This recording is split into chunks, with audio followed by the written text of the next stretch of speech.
Hello students, welcome to EPG Pathshala. I am Professor Kulbhushan Chandel from Himachal Pradesh University Shimla. Today we are going to talk on module Intergroup and Third Party Peacemaking Intervention from paper Organizational Change and Development. Let me know that what we are going to learn from this module. We will study the main intergroup team building interventions. We will be understanding the third party peacemaking interventions. We will discuss Walton's approach to third party peacemaking. We will study the main strategies for handling different conflicts, and finally we will be studying the intergroup building. When tension, conflict, or competition exists among the groups, then some predictable things can happen. Each group may see the other as an enemy rather than a neutral object. Each group may see the other as an enemy rather than a neutral object. Each group describes the other as a negative stereotype. The interaction and communication among the two groups decrease, which cut off the feedback and the data input among them. Each group begins to price itself and its products more positively and to degrade the other group and its products. Each group believes and acts as they can do nothing wrong and the other group can do nothing right.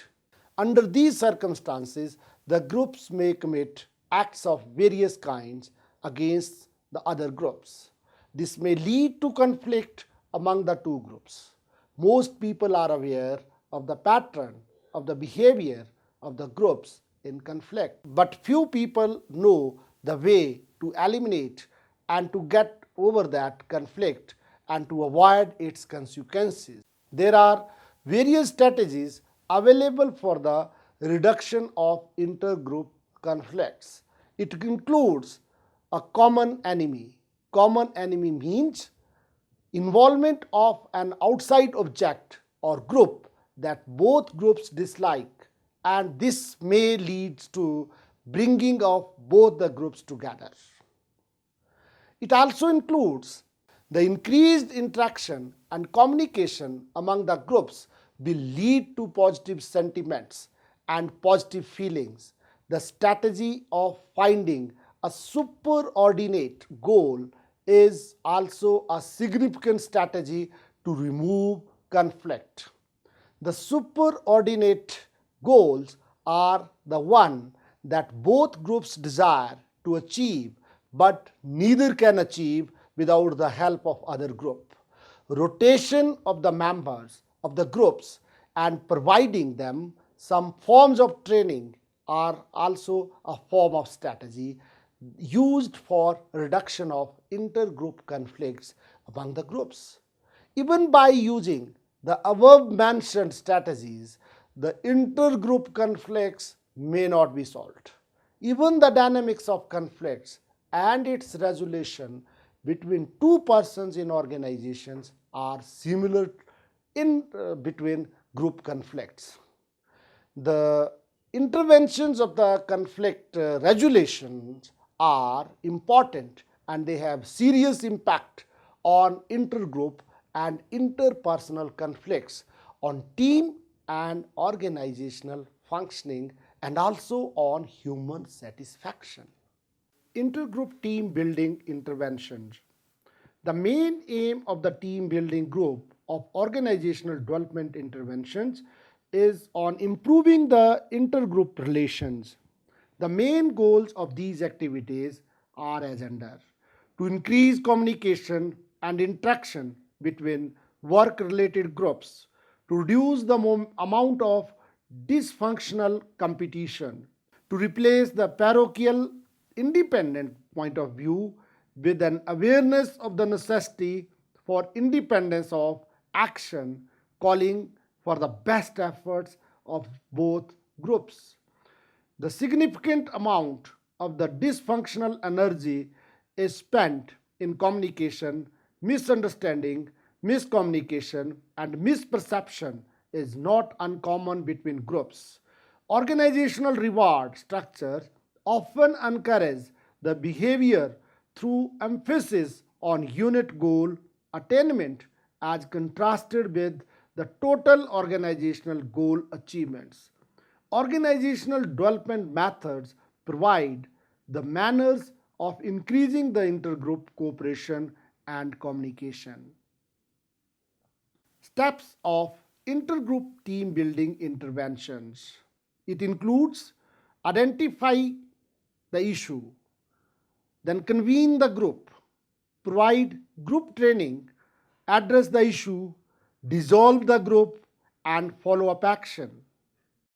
There is one set of activities which was given by Blake, Shepard, and Mountain, which is widely applicable on the situations where relations between groups are strained and overtly hostile.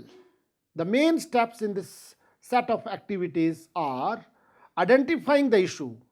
Firstly, the leaders of the two groups which have conflicts meet with the consultant and they are asked to think about getting the relations among the two groups better. They are also asked to think about the manners, mechanism, and procedures that may improve intergroup relations. Their agreement on the willingness to search for the mechanism is all that they are asked to commit themselves at the time. If the two groups under conflict agree with some prior planning as to time and place, the different activities may take place among them. Convene the group. Then the intergroup intervention begins on getting the two groups agreed on the fact that they want to solve the conflict. The two groups meet in separate rooms and build two lists. In one list, they give their thoughts, attitude, feelings, and perceptions of other groups. That is, what the other group is like, what it does that gets their way, and so on. In the second list, the group attempts to predict the other group's dislikes and also how the other group sees them, and so on. These two lists, having positive and negative forms, are prepared by both the groups. Provide group training. Then the information on the list prepared is shared by both the groups. Group A reads its list how it sees Group B and what it dislikes about Group B. Similarly, Group B reads its list of how it sees Group A and what it dislikes about it. The consultant imposes a rule of no distinction of the items on the first list and limits the questions to clarify the meaning of the lists only. Next, the Group A reads its list of what is expected, what Group B will say about it, and Group B reads its list of what it thinks about Group A and what Group A thinks about it. Then it is addressing the issue. The two groups returns the separate meetings places and are given two tasks. First, they react and discuss what they have learned about themselves and the other group. It generally happens that many areas of disagreement and frictions are discovered to rest on misconceptions and miscommunication. These issues are readily resolved through the information shared on the list. The differences between the two groups are not seen to be great as it was magnified, and the problems between them are seen to be fewer than imagined. After this discussion, the group is given a second task to make a list on priority issues that still need to be resolved between the two groups. The list is generally smaller than the original list. Each group makes such a list. Then dissolve the group. Then both the groups comes together and they also share their lists with each other. Then after the comparison of the lists, one list is prepared which contains the issues and problems which can be resolved. They also set priorities on those items which are more important. Then it is follow-up actions. Then a follow-up is done by the intergroups team building activity. A meeting of the two groups and their leaders is arranged so as to determine which actions have occurred and to assess how the groups are performing their action plans. Third party peacemaking interventions. Third party interventions mainly focus on the conflicts arising between two or more people in the same peoples or the same group within the same organization. Third party interventions vary considerably depending upon the kind of issues and underlying conflict.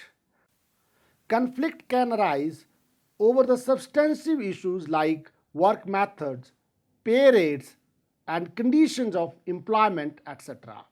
The conflict can also arise from interpersonal issues like personality and misconceptions. When applied to substantive issues, conflict resolution interventions often involve resolving labor management disputes through arbitration and mediation. Like when union and management representatives cannot resolve a joint problem, they can call the federal mediation and conciliation and conciliation services to help them to resolve the conflict. When the conflict involves interpersonal issues, however, organizational development has developed the approaches which help to control and resolve it. The third party pacemaking interventions help the parties to interact with each other directly, facilitating the diagnosis of the conflict and its resolution. The ability to facilitate conflict resolution is a basic skill in the organization development and it applies to all of the process interventions. Walton's approach to third-party peacemaking. Third-party interventions into conflict resolutions have the potential to control and to resolve the conflict.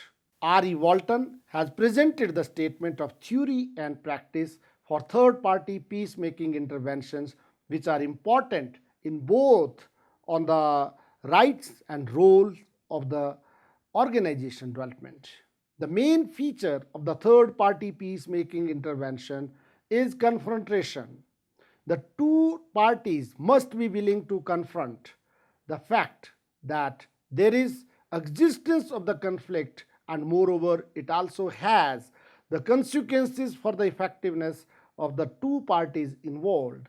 The third party must know how, when, and where to utilize the confrontation tactics which expose the conflict for examination. The third party diagnosis the conflict situation. Walton has presented a model of interpersonal conflict based on four elements, namely conflict issues, precipitating circumstances, conflict relevance, fact, and consequences of the conflict. For appropriate and accurate diagnosis, there is need for important source of conflict. Walton has provided the following ingredients of the productive confrontation. It includes mutual positive motivation, balance in the situational power of two principles, synchronizing of their confrontation efforts, appropriate pacing of the differentiation and integration phase of dialogue, conditions favoring openness in dialogue, reliable communicative signs, optimum tension in the situation. The third party will intervene directly and indirectly in facilitating the dialogue between the principals. Strategies for handling different conflicts. The strategies for handling different conflicts, as suggested by M.G. Newport, are parties may avoid conflict by reducing the frequency of meetings and discussion on such issues on which they have conflicting news. This provides a period for them to cool down their tempers. The second strategy involves the use of constraints and regulations by both the parties. In the meeting, they may be advised to exercise restraints on their expression of views. The third strategy related to the coping mechanism by either managing sympathy from the co-workers or by creating alternative way of living and performing work in the organization in order to escape from the conflict. The fourth strategy relates to the resolution of conflict. It requires a detailed analysis of the underlying factors at work and the feelings of the persons involved. Consequently, the resolution of the conflict requires open confrontation with another in the presence of the consultant. The consultant will play an effective role in bringing the conflicting parties to the conference table. He will channelize their discussions towards fruitful conclusions. Intergroup building. One of the most important dimensions of the organizational development is the phenomena of the intergroup relations. The powerful influence of the group life on the organizational effectiveness is no longer a matter of doubt. Organizations are made up of both types of groups, like formal and informal groups. And these groups have a powerful impact on the individuals and also on the organizational system. Membership in the group creates a strong bond among the individual members and deep loyalties among the group itself. Groups develop their own operating procedures and their own standards of behavior and also their own attitudinal norms. All of these phenomena contribute to the commonality of the group and enhance the commitment of its members. When two or more groups develop distinctly different subculture, high cohesiveness among their members, and are independent in achieving their goals, the relationship between or among these groups become an important element in goal achievement. It is due to this that interdependent nature of the relationship magnifies and intensifies their conflicts that could arise between them. Intergroup relations are among the most significant and the most complex factors in organizational life. When the relationships in the organizations are pleasant, then the goals of the organizations are likely to be achieved and also individual goals can be achieved. However, when the groups are in conflict, they tend to expend much of their time, energy, and resources in coping with the conflict, dealing with its consequences, and in maintaining minimal contact. The method of conflict resolution differ according to different types of conflicts. Substantive conflict problem solving is more task oriented, which concentrate on creative ways of defining roles, on restructuring the organizations, and so on. Some of the ingredient activities are cross-group problem solving. Representatives from each group are selected to formulate alternative solutions to the problems in the relationships. Then the exchange of group members. Individuals from each groups may spend a portion of their time with the other group in order to understand better its functions, methods, and cultures. Use of outside consultant to work with key people. The relationship between groups is a product of the relationship between groups is a product of the relationship between key personnel in each group. If these individual relationships are improved, group relationship may also be improved. Then it comes intergroup building. Intergroup building is at best a difficult process which sometimes require several repetition of the differentiation integration process. The degree of effective change in the relationship depends upon the extent to which the differentiation and integration have been achieved.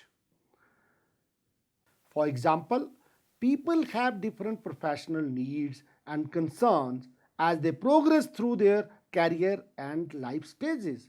They want to have a proper work life balance between their personal and professional lives. That is, home, family, community responsibilities, etc. Technological changes have altered organizational structure and systems dramatically, and global competition has forced organizations to redefine how work gets done. These processes and concern have forced individuals and organizations to redefine the social contract that bind together. Let us summarize what we have learned in this module. We have learned that when tension, conflict, or competition exist among the groups, then some predictable things can happen. Each group may see the other as an enemy rather than a neutral object. Each group describes the others as negative stereotypes. The interaction and communication among the two groups may decrease, which cut off the feedback and the data input among them. Each group begins to price itself and its products more positively and to degrade the other groups and its products. Each group believes and acts as they can do nothing wrong and the other group can do nothing right. Under these circumstances, the groups may commit acts of various kinds against the other groups. This may lead to conflict among the two groups. Most people are aware of the patterns of the behavior of the groups in conflict, but very few people know the way to eliminate and to get over that conflict and to avoid its consequences. There are various strategies available for the reduction of intergroup conflicts. It includes a common enemy. Common enemy means involvement of an outside object or group that both groups dislike, and this may lead to bringing of both the groups together. It also includes the increasing of the interaction and communication among the groups. The increased interaction and communication among the groups will lead to positive sentiments and positive feelings. The strategy of finding a superordinate goal is also a significant strategy to remove conflict. The superordinate goals are one that both groups desire to achieve, but neither can achieve without the help of other group. Rotation of the members of the groups and providing them some form of training are also a form of strategy used for the reduction of intergroup conflicts among the groups. Even by using the above mentioned strategies, the intergroup conflicts may not be solved. Even the dynamics of conflicts and its resolutions between two persons in organizations are similar to between group conflicts. The interventions of the conflict resolutions are important and they have serious impact on intergroup and interpersonal conflicts and also on human satisfaction. The third party interventions mainly focus on the conflicts arising between two or more people in the same people within the same organization. Conflict is inherent in groups and organizations and can arise from a variety of sources comprising of the differences in personality, task-oriented, goal interdependence, and perceptions among group members as well as competitions for scarce resources. Third-party interventions vary considerably depending upon the kind of issues and underlying conflict. Conflict can arise over the substantive issues like work method, pay rates, and conditions of employment, etc. The conflict can also arise from interpersonal issues like personality and misconception. When applied to the substantive issues, conflict resolution interventions often involve resolving labor management disputes through arbitration and mediation. One of the most important dimensions of the organizational development is the phenomena of the intergroup relations. The powerful influence of the group life on the organizational effectiveness is no longer a matter of doubt. Organizations are made up of both types of group, formal as well as informal, and these groups have a powerful impact on the individual and also on the organizational system. Membership in the group creates a strong bond among the individual members and deep loyalties among the group itself. Groups develop their own operating procedures and their own standards of behavior and also their own attitudinal norms. All of these phenomena contribute to the commonality of the group and enhance the commitment of its members. Thank you.